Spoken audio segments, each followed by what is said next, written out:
පස්වැනි Henry රජතුමා ප්‍රංශයේ හැම යුද ජයග්‍රහණයක්ම ලබා ගනිමින් නෝමැන්ඩිය කරා ඇවිල්ලාම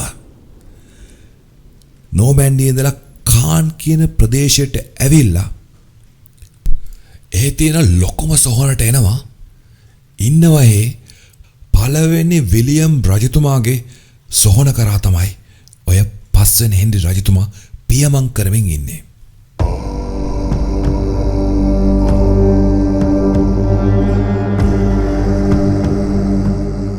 පස්වෙනි හෙන්රි රජතුමා ඕම හෙමින් ඇවිල්ලා පළවෙනි විලියම් රජතුමාගේ සොහොන ළඟටම ඇවිල්ලා කියනවා මෙන්න මේ විදිහට. පළවන විලියම් මහා රජුනි, ඔබ එංගලන්තය ආක්‍රමණය කරා සේම මේ මහා පස්වන හෙන්රි ප්‍රංශය ආක්‍රමණය කරලා මගේ දෝතට මා රැගෙන මම ප්‍රංශය අල්ලාගත් වගයි.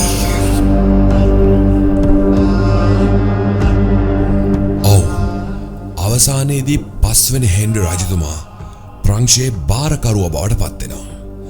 100ක් වසර යුද්ධයක් තුළ ඉංග්‍රීසීන් තමන්ගේ සතර අත් දිග බලය ප්‍රංශයේ විහිදන්න පස්වෙනි හෙන්රි රජතුමාගේ තිබ්බ වික්‍රමාන්විතත්වය මොකක්ද? ඇයි ප්‍රංශය දුර්වල වෙන්න ගත්තේ? ඒකට අපිට සිද්ධ වෙනවා ප්‍රංශයේ සිද්ධ වුණ කතාව මොකක්ද කියලා බලන්න. පස්වෙනි හෙන්රි රජතුමා බලය ගන්නවා නම් මේ තමයි ප්‍රංශයට සිද්ධ වුණ කතාව. ඒ ඔය විකාරයි. මම කල්න දියද. කවුරු හරි මාව ඇල්ලුවොත් මම බිලේ ඇඳ පුළුවන්. මට නම් බෑ. මේ වටේ ඉන්න පිස්සු.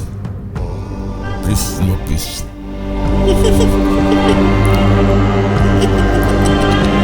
මේ තමයි ප්‍රංශයේ රජකම් කරපු 6 වන චාල්ස් පිස්සු රජතුමා. එයා හිතන් ඉන්නේ එයා කන්නාඩියක් කියලා. කොයි වෙලාවෙද බිඳලා යන්නේ කියලා එයා දන්නෙත් නෑ. ඒක නිසා එයා බයෙන් තමයි හැම වෙලාවකම හිටියේ.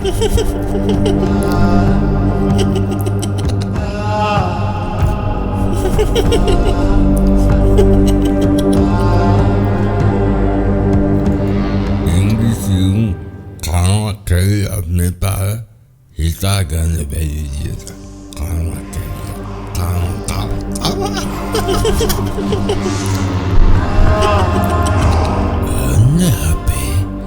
Hola polis kalmo. Hola polis. Hola polis. Mana hola orang polis. Polis. රටපුරත් රෑපුරත් නාඩගම් නටන රජෙත් තමයි ඒ දවස්වල ප්‍රංශයේ හිටියේ. මාව හැලුවා. ආයක්ෂකනේ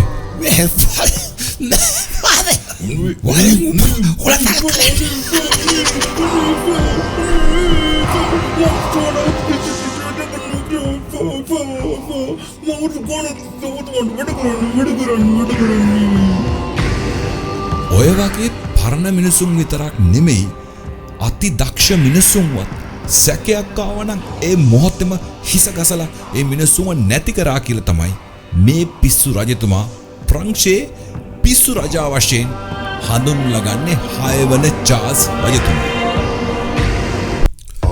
කතාව දැන් තමයි හරියටම පටන් ගන්න හදන්නේ. මෙතුමාට දරුවෝ 12 දෙනෙක් හිටියලු. ඔය දරුවෝ 12 දෙනාගෙන් අපිට වැදගත් වෙන්නේ ලොකු පුතයි ලොකු දුවයි. ඒ වගේම ඔහුගේ ස්වරූපී බිරිඳ ඇයවත් අපිට මේ කතාවට වැදගත් වෙනවා. ඒ විතරකුත් නෙමෙයි එතුමාගේ සහෝදරයා එයාවත් අපිට මේ කතාවට වැදගත් වෙනවා. මෙයා ඇවිල්ලා ඔර්ලෑන්ඩ්ස් වල ඩියුක්වරයා. ඒ කියන්නේ ඩියුක් ඔෆ් ඔර්ලෑන්ඩ්ස්. මම මෙහෙම කිව්වොත් තමයි හරියටම හරි පළවන ලුයිස්. ඩියුක් ඔෆ් ඔර්ලෑන්ඩ්ස් වල පළවෙනි ලුයිස් තමයි ඔය ඉන්නේ. මෙයා 6 වන චාල්ස් රජතුමාගේ බාලම සහෝදරයා. බාලම සහෝදරයා වුණාට මෙයා ගහපු ගේම අයියා පිස්ස වුණාට පස්සේ මෙයා තමයි බලය අරන් ඉවල වැඩ කරේ කියලා කියන්නේ. මෙයා සල්ලි වලට ආසයි කරා කියනවා, අශ්වයන්ට ආස කරා කියලා කියනවා. ඒ වගේම මෙයා දැක්කනම් සුරූපී මන්දිර දැක්කනම් ඒ මන්දිරත් එක එක සිටුවරුන්ගේ ඒ මන්දිර උදුරගත්තා කියලා කියනවා බලෙන්න. ඔක දන්නේ මං කවුද කියලා. යකෝ මම මෙහි ඉන්න රජා නොවන රජා යකෝ. වරෙව. ගිලෝකයි මාලිගේ ගිනි තියන්න.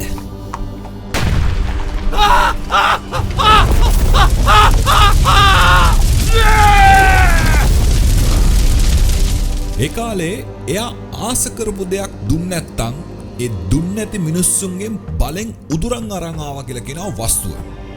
හරිද? ඒ කාලේ ප්‍රංශය එංගලන්තෙත් එක්ක යුද කරන කාල සමයක 100ක් වසර යුද්ධයක් යන මේ කාල සමයේදී ප්‍රංශයේ හිටපු සතුටෙන්ම හිටිය පුද්ගලයා මෙයා කියලා තමයි කියන්නේ. මෙයා යුද්ධෙත් එක්ක පුදුම සතුටකින් කාලය ගත කරා කියලා කියනවා යුද්ධ නිසාම.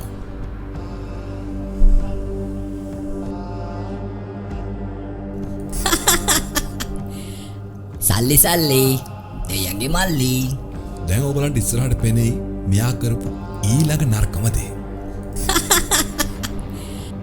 අයියට පිස්සු වැටලා නම් අයියගේ බිසව බලා ගන්න වෙන්නේ මටම තමයි. පව් අහිංසකයා. පව් අහිංසක බිරිඳ මටම තමයි බිසවත් තියා ගන්න වෙන්නේ. මට පුළුවන් විදිහට මම බිසව සතුටු කරනවා.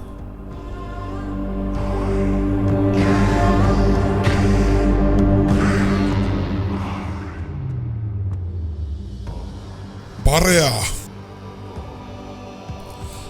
මේ කතාවේ ඊළඟට වැදගත්ම චරිතය වෙන්නේ ඇවිල්ලා මේ චරිතය.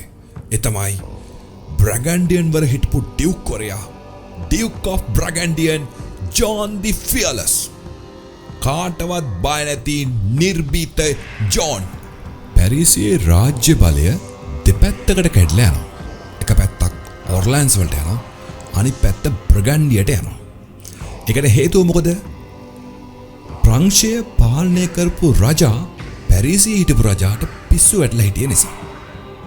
මේකේ ඥාතිකම මොකක්ද කියලා බලන්න ඔයගලන්ට මේ chart එක දැක්කම ටක් ගාලා ඔළුවට යයි. ඔය වචනේ විදියට රැකපු ජෝන් තමයි හොඳ ජෝන්. හොඳ ජෝන් පාලනය කරේ මොකක්ද කියලා අපි මීට ඉස්සෙල්ලා කතා කරා. ඔය හොඳ ජෝන්ගේ දරුවෝ දෙන්නේ තමයි දෙපැත්තට ඉන්නේ. එක්කෙනෙක් ඇවිල්ලා පස්වන චාස්. එයා තමයි හොඳ ජෝන්ට පස්සේ රජකම් කරන්න ගන්නේ ප්‍රංශේ. එයා ඇවිල්ලා ඥානවන්ත චාල්ස් කියලා කියනවා. එයා වෙනතුරුත් 1380 වෙනකන් එංගලන්තය කොච්චර ගැහුවත් අල්ලගෙන ඉන්න පුළුවන් තරම් ඥානවන්තකම හයියක් තිබ්බා කියලා කියනවා පස්වෙනි චාල්ස්ට. අර ඔය එහා පැත්තේ හිටපු හොඳ ජෝන්ගේ පුතා තමයි ෆිලිප් ද බෝල්ඩ්. එයා බ්‍රගන්ඩියේ ඩියුක් වරයා වශයෙන් පාලනය කරන් හිටියා. පස්වෙනි චාල්ස් නැති වුණාම එකපාරම එයාගේ පුතා තමයි රජ වෙන්න ගන්නේ 6 වෙනි චාල්ස්. 6 වෙනි චාල්ස් අවුරුදු 11 දී ඉන්නකොට පුංචි බබා වගේ ඉන්නකොට රාජ්‍ය පාලනයේ ස්ථානිකරම තමන් පාලනය මෙහෙව්වා කියලා කියනවා ෆිලිප් ද බෝල්ඩ් කියන බ්‍රිගන්ඩියේ හිටපු ඩියුක් වරයා. එයා බොහොම හොඳින් ඒ පාලන කටයුතු කරගෙන හිටියා කියනවා රජා හොඳ වෙන එනක. රජා හොඳ මට්ටමේ ලොකු වෙලා එනකම්. හැබැයි රජා අවුරුදු 23 දී පාලනය කරන්න ගන්නකොට රජාට පිස්සු වැටලා තිනවා. මොකද එයාගේ අම්මගේ පැත්තෙන් පිස්සුවක් ආවා කියලා කියනවා 6 වෙනි චාස්ට. ඔතනින් ඔහර තමයි වෙන්නේ ෆිලිප් ද බෝල්ඩ් වෙන්නේ. එයාගේ පුතා තමයි වෙන්නේ ජෝන් ද ෆියර්ලස්. ඔය දැන් ඔයාලට කතාව තේරෙනවා ඇති කොහෙද මේකේ ඥාතිකම තියෙන්නේ කියලා. දැන් ඔයගලන්ට තේරෙනවා ඇති 6 වෙනි චාල්ස්ගේ මල්ලි තමයි ඔර්ලෑන්ඩ්ස් වල පළවෙනි ලුයිස් වශයෙන් පාලකයා වශයෙන් ඉන්නේ. එහා පැත්තේ බ්‍රගන්ඩියේ ඩියුක් කොරයා වෙනවා ජෝන් ದಿ ෆියර්ලස්. දැන් ඔයගලන්ට ඥාතිකමයි සම්බන්ධයයි මොන වගේද තියෙන කියලා හොඳට තේරෙනවා ඇති. අපි ආයි පාරක් යමු. කතාව මොන වගේද කියලා බලන්න. ඒ ලුයිස් යකෝ අපි ඇවිල්ලා හොඳ ජෝන්ගේ මිනිස්සු. උඹ ඇවිල්ලා අපේ මුළු පරම්පරාවම කරනවා. අම්මා පල්ලා කියන්නේ දැනගනින්. උඹව බේරගන්න දෙවියොන්ටත් බෑ යකුන්ටත් බෑ. උඹ කන එක කනවා අපේ.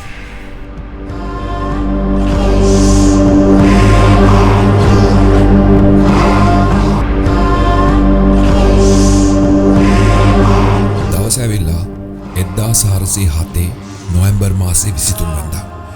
සුපුරුදු පරිදි පළවන ලුයිස් ඊසබිව් රැජිනත් එක්ක හොටෙල් බර්බෙට් වල 6 වන චාල්ස් රජතුමාගේ අයිති එක් රාජ මන්දිරයක රාත්‍රී භෝජන සංග්‍රහය අවසන් කරලා ඉවර වෙලා ඔය අතුරුපස ගන්න ගමන් තමයි ඉන්නේ. ඒ රාත්‍රී භෝජනය අමුතුම රාත්‍රී භෝජනයක් වෙන්න හදන්නේ. අද මං කරන්න යන දේ මුළු ප්‍රංශයටම සෙතක් වේවි. දෙවියෝ මගෙත් එක්ක තරහ නොවේවි. යක්ෂයෝ මට ආදරය කරාවි. වෙනද වගේම රාත්‍රී භෝජන ඉවර කරලා ඉවරලා පළවන ලුයිස් ඕර්ලෑන්ඩ්ස් වලට පිටත් වෙනවා. ඔය යන ගමන් තමයි ඉන්නේ. ප්‍රංශයේ ප්‍රසිද්ධ පාරක් ඔස්සේ ප්‍රධාන ආරක්ෂක 6 දෙනෙක් අරගෙන එතුමා ඔහම යන ගමන් තමයි ඉන්නේ. එකපාරම එයා පුදුම කරන විදියට එයා දන්න කියන කෙනෙක් මහා පාර ඉස්සරහ හිටන් ඉන්නවා. එයා ඥානාන්විත නිසා බොහොම ප්‍රෞඩාන්විතව එයා ඉස්සරහට ඇවිදගෙන ආවා කියලා කියනවා. එකපාරට මේ ආපු අමුත්තා නිර්භීත ජෝන් හයියෙන් වෛරෙන් කෑ ගහන්න ගන්නවා. අද උඹ ඉවරක් තමයි ඉවරයි. උඹ අද මරණම යකෝ. ඔය එක්කම සංගවෙලා හිටපු හොඳ ජෝන්ගේ ආරක්ෂකයන් එක පාරම ක්‍රියාත්මක වෙන්න ගන්නවා. අල්ලපං කපං මරකං පනච්චරය කපංකට. 1407 නොවැම්බර් මාසේ 23 වෙනිදා රාත්‍රී 8ට මේ සිද්ධිය සිදු වුණා කියලා තමයි සඳහන් වෙන්නේ. පළවෙනි ලුයිස්ගේ දකුණු අත වෙන් කරන්න කපුවා කියලා කියනවා. ඊට පස්සේ අරගෙන ඉවර වෙලා හිස කඳන් වලින් වෙන් කරලා ඉවර වෙලා හිසේ තියෙන දේවල් හිස 4ට කැඩුවා කියලා තමයි ඉතිහාස පොත්වල සඳහන් වෙලා යන්නේ. ප්‍රසිද්ධ පාරක් මත පැරිසියේ රාත්‍රී 8ට දෙනෝ 1000 ඉදිරියේදී මේ සිදුවීම සිදු වුණා කියලා තමයි කියන්නේ. කිසිම හිස් ආවරණයක් හෝ කිසිම දෙයක් ආවරණය නොකොට ප්‍රසිද්ධියේ පෙනී හිටියා කියලා තමයි ඉතිහාස පොත්වල සඳහන් වෙලා යන්නේ. දැනගනිව් මම ඇවිල්ලා බ්‍රැගන්ඩියේ නිර්භීත ජෝන්. අපි කිව්වා වචන නම් වචනේ. මගේ මල්ලි බෝනික්ෙක් වෙලා. මගේ මල්ලි බෝනික්ෙක්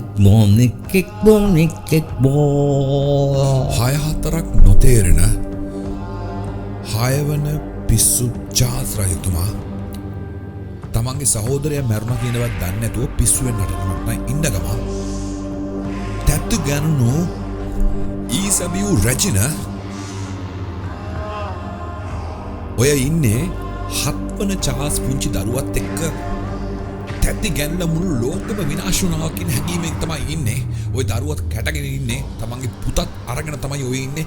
හිතාගන්න බැරි වෙනා මොනවාද කරන්න කියලා හිතේ තියාගන්න. මොකද තමන්ට තිබ්බ එකම අයියත් මේ වෙලාවේදී යාට නැති වෙලා යනවා. ප්‍රංශයේ ආරක්ෂා වෙන්න නම් පාලකයෝ විනීත විය යුතුයි. පාලකයෝ විනීත වෙන්නේ නැත්තම් මේ මම ඉන්නවා විනීත කරවන්න. දැනගනිව් මම ඇවිල්ලා කාටවත් බය නැති ජෝන්. John the Fearless. ඊට පස්සේ මොකද කරන්නේ? මෙයා යනවා කෙලින්ම ඔර්ලෑන්ඩ්ස් වල ඉන්න ප්‍රභූවරුන්ව හම්බ වෙන්න යන්න. ඊට පස්සේ හම්බ වෙලා කියනවා මෙන්න මෙහෙමයි ඕගොල්ලන්ගේ ඉන්න නායකයම තමයි මැරුවේ. රජාගේ ඉන්න මල්ලිව තමයි මැරුවේ. මේක වෙනුවෙන් අපි අනිවාර්යෙන්ම මේ වෙනුවෙන් දැඩි ලෙස ක්‍රියා කරලා ඉවරලා මේ මිනිස්සුම නැති කරන්න ඕනේ කියලා ඉවරලා යුද්ධයක් ආරම්භ වුණා කියලා කියනවා. කා සමගද බ්‍රැගන්ඩියේ ඉන්න මිනිස්සුත් එක්ක ප්‍රංශයේ හිටපු ප්‍රභූ පැලැන්තියේ හිටපු මිනිස්සුත් එක්ක ඇති වුණා කියලා කියනවා යුද්ධයක්. මේ ප්‍රභූ පැලැන්තියේ ඉන්න ඔර්ලෑන්ඩ්ස් වරුන්ත් එක්ක රජාගේ පැත්තේ ඉන්න පරපුර හඳුන්ලා ගන්නවා ආර්මැනික්ස්ලා කියලා. මෙතනින් එහාට ඇති වුණා කියලා කියනවා යුද්ධයක්. ප්‍රංශයේ ඇතුළෙම සිවිල් යුද්ධයක් ඇති වුණා කියලා කියනවා ආර්මැනික්ස්ලායි බ්‍රැගන්ඩියනුයි අතර දැවන්ත යුද්ධයක් ඇති වුණා කියලා කියනවා. මේ කාලෙම තමයි එංගලන්තෙත් 100ක් වසර යුද්ධයක් හරහා ප්‍රංශය තමක ගැටීමෙන් ඉන්නේ. මේක තමයි පළවන හේතුව ප්‍රංශය බිඳ වැටලා දුර්වල වෙලා යන්න. ඉන්නේ ප්‍රධාන වශයෙන්ම මොකද්ද හේතුව? ඉන්නේ පිස්සු හැදුණු රජෙක් රජා මත බලය දෙපැත්තට කැඩලා යනවා. එක පැත්තක් ආර්මැනික්ස්ලට අනිත් පැත්ත ඇවිල්ලා බ්‍රගැන්ඩියන් වරුන්ට. ප්‍රංශයේ ඇතුලේ ආර්මැනික් වරුයි බ්‍රගැන්ඩියන් වරුයි එකට ගහගන්නකොට සිවිල් යුද්ධයක් ප්‍රංශයේ ඇති වෙනකොට එහා පැත්තේ කෙළවරේ ඉඳලා එංගලන්තය ඇවිල්ලා ආක්‍රමණය කරන ප්‍රංශය. බොහොම දරුණුව ගියා කියලා කියනවා ප්‍රංශය ඒ පැත්තේ ඉඳලම කුඩු පට්ටම් කරගෙන ඉංග්‍රීසින් ආක්‍රමණය කරන ගමන් තමයි ওই කාලේ ඉන්නේ. එංගලන්තෙත් එක්ක තියෙන යුද්ධෙදී ප්‍රංශය පැත්තෙන් අපි පැත්තෙන් අපි යන්නේ එංගලන්තෙත් එක්ක යුද්ධ කරන්න. රජ්ජුරුව පැත්තේ ඉන්නේ යුද්ධ කරපුවාදී. කපම් පරිප්පු. එංගලන්තෙත් එක්ක යුද්ධ කරන යුද පිටියේ ඉන්න අපේ උන්ට කියපල්ලා. ගෙදර වරිව් කියලා.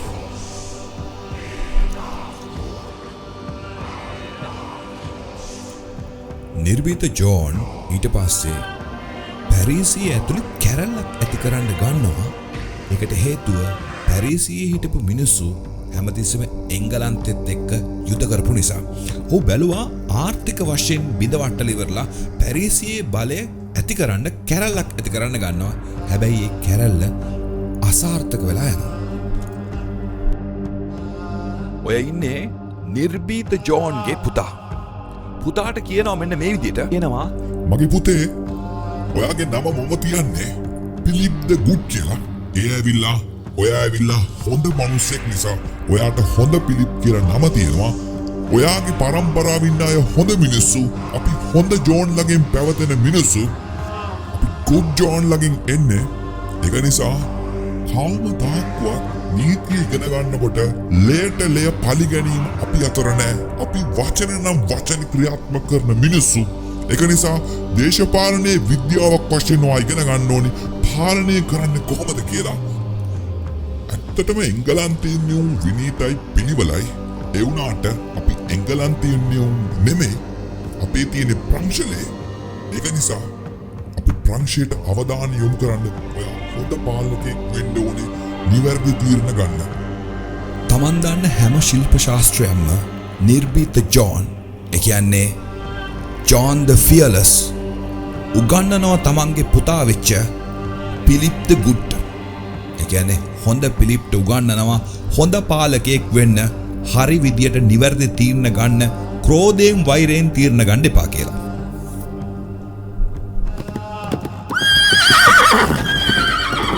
බ්‍රගැන්ඩියන් වරුන් යුද්ධෙන් අයින් වුණා විතරයි. එංගලන්තය ප්‍රංශය දැඩි ලෙස ආක්‍රමණය කරනවා. බ්‍රගැන්ඩියන් වරු එංගලන්තෙත් එක්ක යුද්ධ නොකරහම ප්‍රංශයේ රජතුමායි ඒ කියන්නේ ආර්මැනික්ස්ලා ගිහිල්ලා යුද්ධ කරනවා ගිහිල්ලා එංගලන්තෙත් එක්ක තනියෙන් හුදකලාව සටන් කරගෙන යනවා. විශාල වශයෙන් හිටියා කියලා කියනවා ප්‍රංශයට යුද්ධ පෙරමුණ කරන්න පෙරමුණේ හිටියා කියලා කියනවා විශාල වශයෙන් හමුදා කණ්ඩායම්.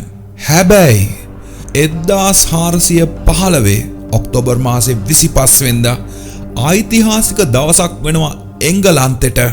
ඒ කියන්නේ එංගලන්තේ රජා ලෙජන්ඩ් කෙනෙක් වෙන්නයි හදන්නේ. 5 වෙනි හෙන්රි ලෙජන්ඩ් කෙනෙක් වුණා කියලා කියනවා.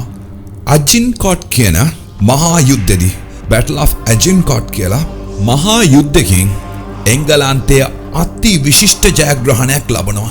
මේ ගැන විලියම් ෂේක්ස්පියර් මෙන්න මේ වගේ එයා කුල්මත් වෙන කවියක් ලියුණා කියලා කියනවා. 5 වෙනි හෙන්රිගේ තිබ්බ වීරත්වය නිසා. ඒ කවිය මෙන්න මේ වගේ කියලා කියනවා. We few, we happy few, we band of brothers. අප ස්වල්ප දෙනයි. අපි සතුටින් හිටිය ස්වල්ප දෙනයි.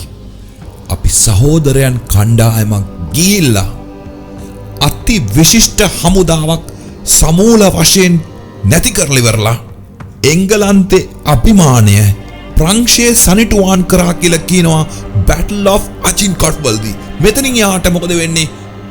ප්‍රංශය ඇතුළතදීම එංගලන්තයේ විසින් පරාජය කරලා දානවා. හරියටම ඊට පස්සේ අවුරුදු 3කට පස්සේ දැන් තමයි පුතා වෙලාව. අපි පැරිසිය ආක්‍රමණය කරන්න. ඔව් හරියටම අවුරුදු 3කට පස්සේ ඒ කියන්නේ 1418 මැයි මාසේ 29 වෙනිදා ජෝන් ද ෆියර්ලස් ගිහිල්ලා වැඟන්ඩියේ බලයා ජෝන් ද ෆියලස් ගිහිල්ලා මුළු පැරිසියම හිටිය ආර්මනික්ස් ලව ඝාතනය කරලා ඉවරලා තමන්ගේ අතට බලය ගත්තා කියලා කියනවා. පැරිසියෙන් පැන යන වල්වා රාජකීය පවුල. අවසානයේදී පැරිසියේ බලය ප්‍රංශයේ බලය බ්‍රගැන්ඩියන් සතු වගයි. කවමදාක්වත් ජෝන් ද ෆියලස්ට ප්‍රංශයේ රජා වෙන්න උමනාවක් තිබෙන්නේ නැහැ. රාජකීයන් අවිධිමත් ලෙස පාලනය කරපු නිසා රට ඔහුට විධිමත් පාලනයක් ගේන්න ඕන කමට තමයි ආර්මනික්ස් ලව සමූල වශයෙන් ඝාතනය කරා කියලා කියන්නේ. පස්සේ මෙයා සමහර අවස්ථාවන් වලදී එංගලන්තයේ ඉන්න රජතුමා වෙච්ච හෙන්රි පස්වෙනි හෙන්රිව ගිහිලා හම්බ වෙන එක වෙලාවකදී එයත් එක්ක ගිහිලා කතා කරන්න ගන්නවා මොකද්ද මෙතනින් ගන්න පුළුවන් ක්‍රියාමාර්ග කියලා. රජතුමාව ගිහිල්ලා පස්වෙනි හෙන්රිව ගිහිල්ලා හමු වෙලා ගිහිල්ලා කතා කරා කියලා කියනවා. ඒක විතරකුත් නෙමෙයි. ඊට පස්සේ ගියා කියලා කියනවා. මොකද ප්‍රංශයේ ලේවල තිබ්බ කැක්කුම එතුමාට තිබ්බ නිසා එතුමා ගිහිල්ලා 7 වන චාල්ස්ව, ඒ කියන්නේ 6 වන පිස්සු චාල්ස්ගේ පුතා වෙච්ච තරුණව කමින් ඉන්න මේ වෙලාවේ හිටපු අවුරුදු 18ක් 19ක් කියලා කියනවා. 17ක් 18ක් විතර කියනවා. මේ දරුවව ගිහිල්ලා හම්බුණා කියලා කියනවා. සාමයේ පාලම වෙච්ච තැනට ගිහිල්ලා හම්බුණා කියලා කියනවා. ගිහිල්ලා සාමයෙන් අරගෙන ඒකාබද්ධව එකතු වෙලා ඉවරලා එංගලන්තේව රටින් පළවා හරින්න ගිහිල්ලා තනියෙන්ම ගිහිල්ලා කතා කරන්න ගියා කියලා කියනවා සාමයේ පාලම ගාවට. එතනට ගියාම එතුමාට හැංගුණලු පොඩි හැඟීමක්. ආවේ සාමයෙන් කතා කරන්න කිව්වට හැඟීමක් ආවලු. එතුමා උගුලකට අසු වුණා කියන හැඟීම මේ වෙලාවේදී ආවා කියලා කියනවා.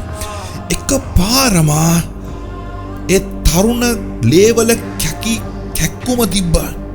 අර තරුණ ලේවල තිබ්බ උණුසුම වැඩි වුණ 7 වන චාස් තමන්ගේ බාප්පව මරපු පලිය ඒ වෙලාවේ ලේට ලේ ගන්න සටන් කරා කියලා කියනවා. ඒ වගේ එයාට තිබ්බ වේදනාව බාප්පව මරපු විදියටම අරන් මරන්න පාලම උඩදී හිස කඳෙන් වෙන් කරනවා වගේම බාප්පගේ අතේ දකුණු අතෙන් අතක් කැපුවා වගේම දකුණු අත ශරීරයෙන් අයින් කරලා හිස ගලවලා බාප්පගේ වගේම 4ට පැලුවා කියලා කියනවා. මොකද්ද? ජෝන් ද ෆියලස් නිර්භීතයෙක් ලෙස මරණයට පත් වෙනවා. සාමය ගැන කතා කරන්න ගිහිල්ලා. මේක ඇහුනම ෂෝකෙන් කෑ ගැව්වා කියලා කියනවා තමන්ගේ පුතා වෙච්ච පිලිප් ද ගුඩ්. එකපාරම එයාට එයාගේ තාත්තා කියපු දේවල් එයාට සිහි වෙන්න ගන්නවා. ඔයාගේ පරම්පරාවින් අය හොඳ මිනිස්සු, අපි හොඳ ජෝන් ළඟින් පැවතෙන මිනිස්සු, අපි ගුඩ් ජෝන් ළඟින් එන්නේ. ඒක නිසා කවමදාක්වත් නීතිය ඉගෙන ගන්නකොට ලේට ලේ පලි ගැනීම අපි අතර නෑ. අපි වචන නම් වචන ක්‍රියාත්මක කරන මිනිස්සු. ඊට පස්සේ ගිහිල්ලා පීරලා ගිහිල්ලා හොයාගෙන ආවා කියලා කියනවා. 7 වන චාල්ස්වයි පිස්සු රජාවයි ඊසබියු රජනවයි ගෙනාවා කියලා කියනවා පැරිසිට. ගෙනල්ලා තාත්තා කිව්වා වගේ ලේට ලේ පලි ගැනීම කරන්නේ නැතුව ගිහිල්ලා ගිවිසුමක් ගහනවා. මේකට ඉස්සෙල්ලා එංගලන්තේ රජතුමත් එක්ක කතා කරනවා කොහොමද මේ ගිවිසුම සිද්ධ වෙන්න ඕනේ කියලා. ගැහුවා කියලා කියනවා ගිවිසුමක්. ගහලා ඉවර වෙලා 7 වන චාල්ස්ට ඊට පස්සේ හම්බ වෙන්න තියෙන රජකම අහෝසි කරලා දානවා. රාජකුමාරයාට කියනවා රජ වෙන්න ඉන්න රාජකුමාරයාගේ තනතුරු পদවී නාමය ප්‍රංශයෙන් කියනවා ඩුෆීන් කියලා. ඒක අහෝසි කරලා ඉවරලා ඩුෆීන්ගේ සහෝදරියව අරගෙන විවාහ කරගන්න හදනවා. කවුද? 5 වෙනි හෙන්රි රජතුමා. ඒ සඳහා එකක වෙනවා කියලා අත්සන් කරනවා. මෙතනින් එහාට Tamanට රාජ උරුමකමට හිමිකමක් නැහැ කියලා 7 වෙනි චාල්ස් රජතුමා අත්සන් කරනවා. මේකට කියනවා ගිවිසුමට කියනවා ට්‍රොයිස් කියන ගිවිසුම ගහනවා 1420 මැයි මාසේ 21 වෙනිදා.